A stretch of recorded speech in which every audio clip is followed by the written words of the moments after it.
Isinasalang ng saksi foodie, tampok ang putahing Pinoy na sinasabing nakuha natin mula sa mga Espanyol, ang lechon. Tinanong din po namin ng ilang kapuso kung ano-ano ang paborito nilang putahe ng karneng baboy. Ating saksihan. Malutong na balat.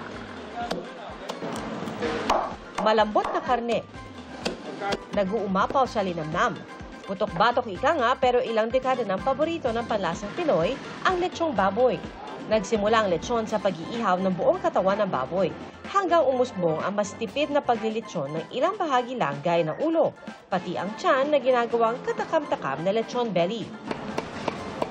Pumatok din ang iba pang bersyon gaya ng mas maliit na kutsinilyo, kung saan ilang linggo lang ang edad ng inihaw na baboy. Kaboom! Nauso rin ang stuffed lechon gaya nitong pinalamanan ng sari-saring klase ng sausage at patatas. Pero in pa rin naman ang classic na lechon. Yung tamang proseso, yung gandahan mo yung timpla, yung lahat na rekado, huwag mong tipirin para lumasa yung lechon. Dagdag sa panlasa kapag tinambalan ng salsa. Sa mga tindahan gaya sa Laloma, Quezon City, tabi-tabi ng iniihaw ang mga baboy sa ibabaw ng nagbabagang uling. Ilan sa mga sangkap na ginagamit ang sibuyas, bawang, sampalok at tanglad. Sa akin yung masarap na lechon, medyo may alat ng konti. Diba? Para hindi na kailangan ng sarsaba. Ang putahing madalas ay bida sa handaang Pinoy, nagkakaroon din ng pagkilala sa world stage. Kamakailan lang nakapasok sa 29th spot ang lechon sa lista ng 50 best pork dishes ng online food guide ng Taste Atlas.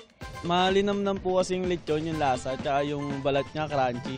Tagalog na baboy yung ginagamit namin, mga native. Ikumpara mo sa puting baboy na gaya ng pampalengke. Iba kasi lasa nun dahil puro pidsang kinakain eh. Hindi gaya ng native, kinakain niya mga gulay-gulay eh. Tinanong namin ang mga kapuso online, ano ang paborito niyong putahe ng karneng baboy ang pangunahing rekado. Pork sisig at liempo ang sagot ng isa dahil daw juicy at masustansya.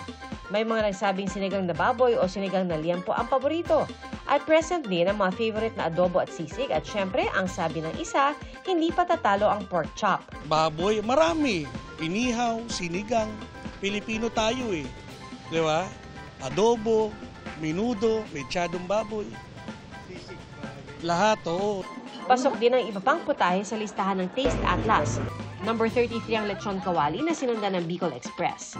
Number 40 ang inihaw na liempo, adobong baboy ang number 42 at number 46 ang pork sisig. Mga kapuso, sama-sama tayong maging saksi. Mag-subscribe sa GMA Integrated News sa YouTube at para sa mga kapuso abroad, samahan niyo kami sa GMA Pinoy TV at sa www.gmanews.tv.